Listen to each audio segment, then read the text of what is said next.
Hello and welcome to Biochemistry lessons, higher level edition. Today we are going to be talking about the Calvin cycle or light independent reaction. So let's just review what we just learned.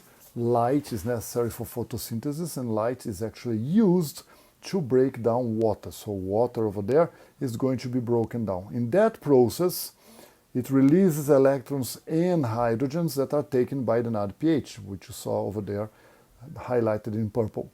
This also helps the mitochondria to produce ATPs, so which another kind of energy, and we have a leftover of oxygen pro. So this here on the left, this is called the light dependent reaction. So this part here is a part that depends on light and is going to be happening in the same time that you have the light independent reaction happening. We don't like that much that name, but I'll get to that in a point. We have sunlight, which is an energy source, breaking water, producing these two kind of energy. So now we have excited electrons, so it's not NADPH, and we have chemical energy, which is ATP, and this here is lots of energy that we can use. So what are we going to be doing with that? The water being broken down by light is what produced the ATP and the NAD. So what we have to do now is to glue carbon dioxide together to make glucose. So this here is going to be using the energy of the ATP and is going to be using the energy of the NADPH. So the next step after breaking water, releasing oxygen and producing ATP and NADPH is to use that energy to glue the carbon dioxide together, making glucose. How is this going to happen?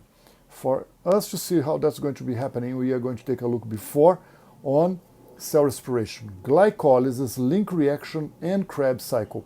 What's happening in these three parts of cell respiration? Glucose, a 6-carbon molecule, is broken down and then broken down and then broken down, and carbon dioxide is produced. So basically, the process of cell respiration is breaking down an organic molecule like glucose, releasing carbon dioxide. In that part, when this happens, we make a lot of electron transports, NADH plus H plus, like here, like here, like here. So we make a lot of electron transports and we make some ATPs as well. So basically, when in the glycolysis there is ATP formation, in Krebs cycle there is ATP formation. So when we break down glucose, we make ATP and we get lots of excited electrons. So to break this down into CO2, CO2, and CO2, we release electrons and we make ATP. What do we need to do the opposite? To get those guys here together, 3 CO2 over there, to be able to do glucose. So what we will need is to put in electron, protons, and the energy from ATP. So that's what we're going to be needing. So what's going to happen? We just made ATP and NADPH, so to glue the glucose together to make sugar, glucose for example, to glue the carbon dioxide together to make glucose, we are going to be able to do that only because we get ATP and NADPH to do the opposite of glycolysis, link, and Krebs cycle. So the Calvin cycle that's going to be happening now is basically the opposite of glycolysis, link reaction, and Krebs cycle. So let's see how does it happen. The Calvin cycle is going to be also called light independent reaction, although I don't like that name very much because it indirectly depends on light, because the light dependent reaction made ATP and NADPH. That's going to be used in this step, and it all happens together. Okay, but even it's better calling light independent reaction than what used to be called, and in Portuguese they call the other one as the light reactions, and this here they call it the dark reactions, which makes no sense because it doesn't happen in the dark. It happens together. One happens and immediately the other one also happens. So it's better to be calling one the photophosphorylation, the other one Calvin cycle, and that's what we have. So for this here to happen, what's going on here? 3 carbon dioxide. So this here is going to be producing half of a glucose. We get 3 carbon dioxides, 3 CO2s, which basically has 3 carbons, and we're going to enter it in the Calvin cycle, attaching these 3 carbon dioxides into carbon molecules that are already there. RUBP, or ribulose biphosphate, is a 5 carbon molecule. We have 3 of them. So 3 times 5, 15. So we had 15 in here, and we get 3 over here, 3 carbons. We're going to be making, we have 18 carbons. So what do we do now? We get those 18, and we make 6 times 3, 18, 3 phosphoglycerates.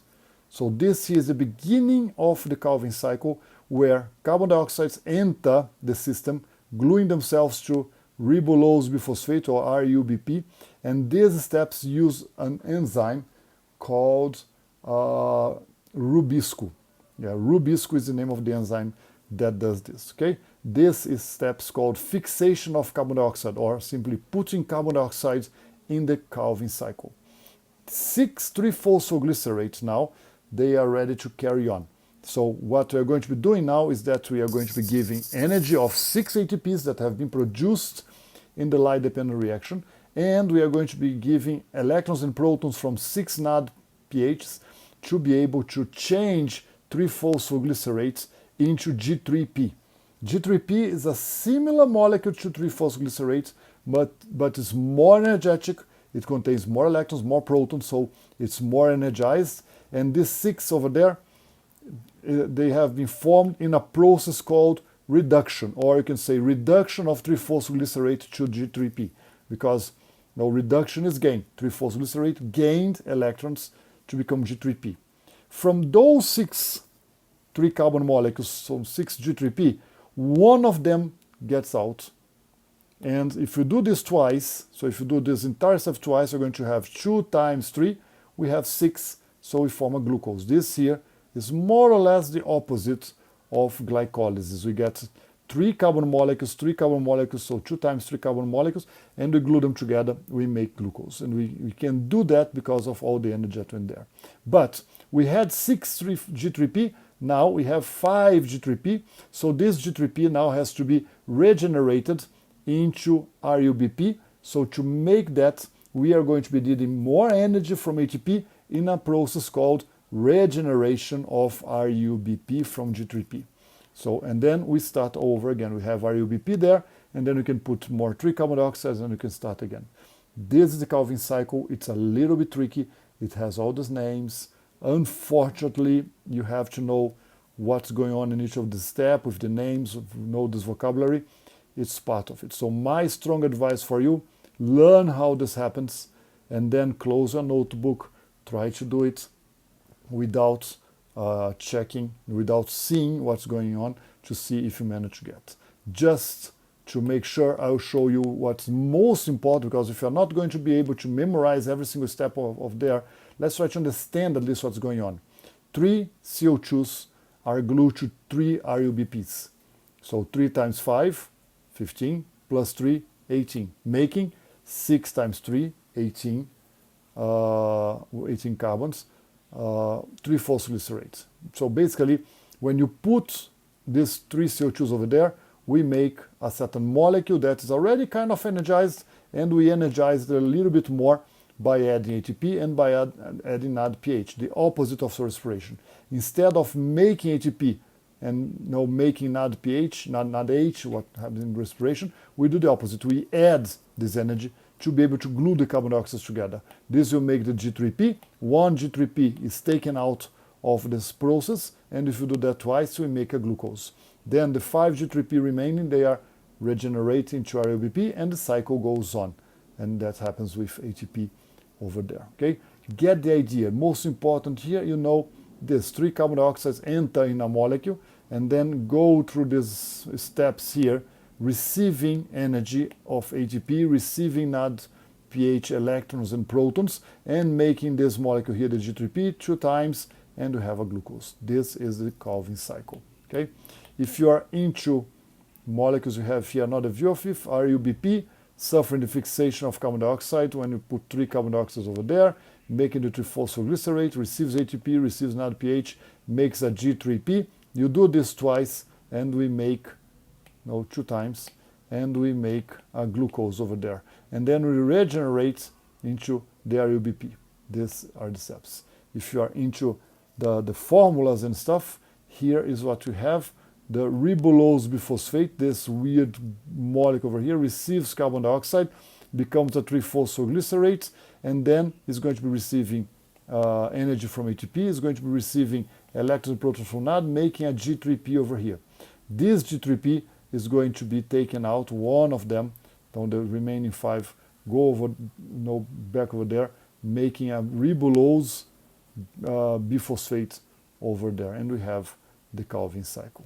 Okay, so the same steps: carbon fixation, reduction, and regeneration of ribulose biphosphates. Okay, putting everything together, we have here light that's going to be breaking water, releasing oxygen, and making ATP and add pH.